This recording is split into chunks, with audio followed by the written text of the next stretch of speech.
Hoje, 7 de abril, Dia do Jornalista e Dia Mundial da Saúde, ocorre a cerimônia virtual de entrega do troféu Audálio Dantas, Indignação, Coragem e Esperança, sob o comando do jornalista Juca Kfouri. A transmissão será pelo canal do YouTube da Alboré, a partir das 7 da noite, com retransmissão pela TVT a partir das 22h30. O prêmio foi concedido em julho de 2016 por iniciativa conjunta da Agência Sindical, do Centro de Estudos da Mídia Alternativa Barão de Tararé e da Alboré, para homenagear o jornalista Audálio Dantas. Com o falecimento do Audálio, em 2018, o troféu passou a receber o seu nome para que seja referência e estímulo às novas gerações de jornalistas, radialistas e de toda a imprensa. 3 grandes nomes do jornalismo brasileiro serão agraciados nesta noite: Mara Régia de Perna, Jamil Chad e Luiz Nassif. Já conversamos aqui com a Mara, com o Jamil, e hoje a gente vai falar com o Luiz Nassif, editor do jornal GGN, que já ganhou aí, né, Luiz Nassif, diversos prêmios, entre eles o Prêmio ESSO de jornalismo, reconhecido aí na área de economia, na defesa dos direitos, é autor de diversos livros, lançou, junto com o jornalista Marcelo Auler, o documentário Sérgio Moro, A Construção de um Juiz Acima da Lei. Enfim, bom dia, seja bem-vindo, Nassif. Bom dia, Marilu. Eu que agradeço aí a conversa com vocês e essa premiação que leva o nome de um jornalista símbolo aí, que é o Audálio, né? Exatamente. Bom, primeiro, parabéns aí pelo prêmio. Eu imagino também que esse troféu, né, Nassif, realmente tenha um significado para além do jornalismo, né? Porque o Audálio, ele prestigiava também seus saraus, né? Você e seu bandolim, né? Ele levava a filha também, a Mariana, para cantar. Vocês eram unidos aí pelo jornalismo e pela música, e queria que você falasse, né, da importância nesse momento em que você sofre assédio judicial por exercer aí um jornalismo que tem o compromisso com a verdade, com a ética. Qual o simbolismo desse troféu nesses tempos tão sombrios? Marilu, eu tenho até um depoimento que deve gravado hoje aí, lembrando o significado do Audálio, no dia mais trágico do jornalismo brasileiro, que foi a morte do Vladimir Herzog. Eu lembro que um pouco antes da morte do Vladimir Herzog, eu estava recém-casado lá, morava num apartamento ali na Monsenhor Passalacqua, e a gente saía de manhã, passava pela banca e estava informações lá que o Brasil estava a caminho a Nova Jacarta. Jacarta foi um episódio que deu em Jacarta lá, que morte de 300 pessoas. Era um clima de pavor aí que se espalhava por todos os poros. E quando deu a morte do Vladimir, nós fomos lá para o sindicato e lá você tinha a figura referencial do Audálio. O Audálio, você tem aquelas pessoas que se extravasam valentia quando estão cercadas em alguns momentos específicos, que você vê que a valentia é muito mais uma demonstração de medo em sentido contrário. O Audálio não, o Audálio sempre com aquela posição tranquila e firme. Ele tinha a firmeza dos calmos, que é muito mais expressiva para quem sabe ler a personalidade das pessoas, né? E naquelas reuniões, o sindicato apinhado de gente, assim, a imagem que me passa é aqueles filmes de terror que você está com os irmãos assim embaixo de uma coberta, um segurando a mão do outro, assim, mas foi um episódio inesquecível.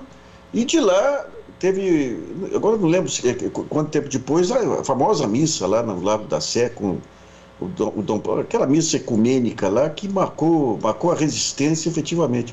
E hoje nós não chegamos a enfrentar explicitamente as mesmas ameaças de antes, mas o clima é idêntico. É um clima que não é de agora, hein? É um clima que vem lá de 2013, 2014, aí um clima que você não sabe se vai ser surpreendido, se bate a sua porta, se a polícia chegando ou não. A invisibilização dos atingidos, que é um ponto muito, muito complicado, né? O discurso de ódio que a própria mídia, espontaneamente, antes você tinha ainda uma mídia que estava sob censura e tudo, né? Mas você tinha uma mídia que quando, por exemplo, o próprio Marco Antônio Rocha, que era colega do Herzog, foi para o DOPS lá, o próprio Rui Mesquita foi junto para acompanhar, para dar retaguarda, né? E hoje você tem, todo esse período, o discurso de ódio que foi espontaneamente levantado pela mídia contra o jornalismo. Então, digamos, a resistência que se tem hoje de fazer jornalismo, ela é uma resistência, não é mais contra uma ditadura, é contra um estado de espírito macartista que imperou no Brasil. E agora você tem a tragédia maior aí, né? Você levou ao poder um genocida aí que está levando o país na mais grave crise de morte assim, da sua história, né? Então o prêmio é muito relevante por conta disso aí, que estamos juntos. Muito bem. Nassif, eu queria que você compartilhasse com nossos ouvintes, internautas, telespectadores, o que está realmente acontecendo com você. Não só com você, mas com vários outros jornalistas, né? Como você mesmo já disse, estou juridicamente marcado para morrer por críticas que faço ao judiciário cumprindo minha função de jornalista. Então, você e também outros jornalistas têm sofrido com a perseguição de juízes, né, que fazem do poder aí uma arma política. Eu queria que você exemplificasse, né, alguns casos que têm ocorrido com você e, inclusive, em comparação com episódios semelhantes, né, envolvendo outras pessoas, onde o judiciário se portou aí de maneira completamente diferente, na Nassif. Conta pra gente. A gente tem dois tipos de assédio aí, mas um assédio é de políticos que entram com ações em cima de ações, assim, visando sufocar. O João Dória é craque nisso aí. Você tem aquele velho da van, você tem o Cavalhosa. Nesses casos, você tem sites aqui tem 30, 40 processos, mas daí são os juízes, aí eles tendem a ser mais equânimes. Você encontra juízes. Agora, o problema maior, o risco maior, são as ações que vêm do judiciário. Nos últimos tempos, eu critiquei muito o Tribunal de Justiça de São Paulo por conta de um crime que ele cometeu, que foi a prisão da Carmen do movimento dos trabalhadores sem teto do centro. Aí. Uma prisão infame. E quando escrevi várias vezes aqui, falei, ela é uma figura que em qualquer país civilizado seria candidata a um Nobel da Paz aí, pelo trabalho que ela faz. E para minha alegria, aí eu vi a sentença da juíza que solta a Carmen, repetindo essa definição dela aí, que é um trabalho excepcional, né? E no Rio de Janeiro, as críticas que eu fiz ao esquema do judiciário carioca, lá que é dominado pelo Luiz Weiter, que é um juiz para lá de polêmico aí, com várias denúncias para todo lado, né? E no Rio de Janeiro, as ações vieram de juízes diretamente ligados ao Sveiter. Só para dar um exemplo. Um desembargador, que depois eu levantei, foi colocado pelo 5º Constitucional no Tribunal do Rio pelo Sveiter, ele tinha dado tempos atrás uma sentença em favor do Juca Kfouri, naquela disputa do Juca com o Ricardo Teixeira, da CBF. Ele fala, olha, o jornalista, a CBF tem notícias contra ela diariamente, tudo, é suspeito, o Ricardo Teixeira, logo o jornalista nada mais fez do que cumprir a sua obrigação jornalística. No meu caso, é idêntico, só que em relação ao Eduardo Cunha. O Eduardo Cunha, que está preso, condenado. Então ele me condena R$40 mil por difamar o Eduardo Cunha, que eu equiparei o Eduardo Cunha a sonegadores. O Eduardo Cunha é acusado de crimes muito mais graves que sonegação. Com bloqueio de contas. O bloqueio veio em cima das minhas contas pessoais. Esse é um caso. Daí vem uma ação do próprio Sveiter lá, o juiz de primeira instância, R$100 mil com bloqueio de contas. Daí, sempre no Rio de Janeiro aí. Daí vem uma outra ação de um juiz do Rio de Janeiro censurando 12 matérias que nós fizemos sobre o Banco BTG e o escândalo aqui da licitação da Zona Azul de São Paulo. Aqui em São Paulo, as ações elas pegam questões menores e transformam em grandes acusações. Então, eu tinha uma ação, quando eu enfrentei a Veja, em 2008, 2009, uma guerra insana, aí, sozinho. Na época não tinha ainda estrutura de blogs aí, enfrentando a Veja entra com ações judiciais, uma juíza que impedia direito de resposta minha na Veja. Eu fiz um artigo onde eu troquei o nome da juíza, coloquei uma outra juíza da Vara de Pinheiros. Daí entra uma condenação sem que a juíza explicasse onde que estava a difamação, porque para ela explicar onde está a difamação, ela teria que expor a ação da colega. Isso aí foi uma coisa que vem correndo desde 2009. Desde 2009. Ao mesmo tempo, aqui em São Paulo, eu fiz um artigo e fiz uma montagem de foto e coloquei, por engano, a foto de um homônimo. Mas sem identificar o sujeito, sem dar o nome do sujeito, entrou a foto. Daí, na mesma semana, uma ação lá de trás e uma ação de agora, ambas correndo no Fórum Central, ambas entram na mesma semana com bloqueio de contas. Daí, nesse bloqueio de contas, eles pegam conta pessoal, conta onde eu recebo aí minha aposentadoria, e a minha esposa, que é procuradora da República, funcionária pública, recebe o salário dela. Foi mostrado para o juiz, isso aqui é uma conta pessoal dela. O juiz não levantou o bloqueio. Então, e daí eles entram em bloqueios em contas de assinaturas do GGN, bloqueios em contas pessoais. Então é um cerco para. Não é apenas para te impedir de fazer jornalismo, é para te impedir de ver. Eu tenho meus compromissos com filhas, faculdade e tudo, que a sorte foi que o bloqueio não caiu no dia que cai, pegou uma parte dos recursos, mas não pegou tudo. Mas se pega, mas tá pendente. Se ele acerta o dia que eu recebo aí, eu fico sem recurso para pensão de ex, fico sem recurso para faculdade de filha. Então, digamos, e não adianta, foi mostrado para ele, olha aqui, ó. Veja bem, e uma condenação de R$40 mil.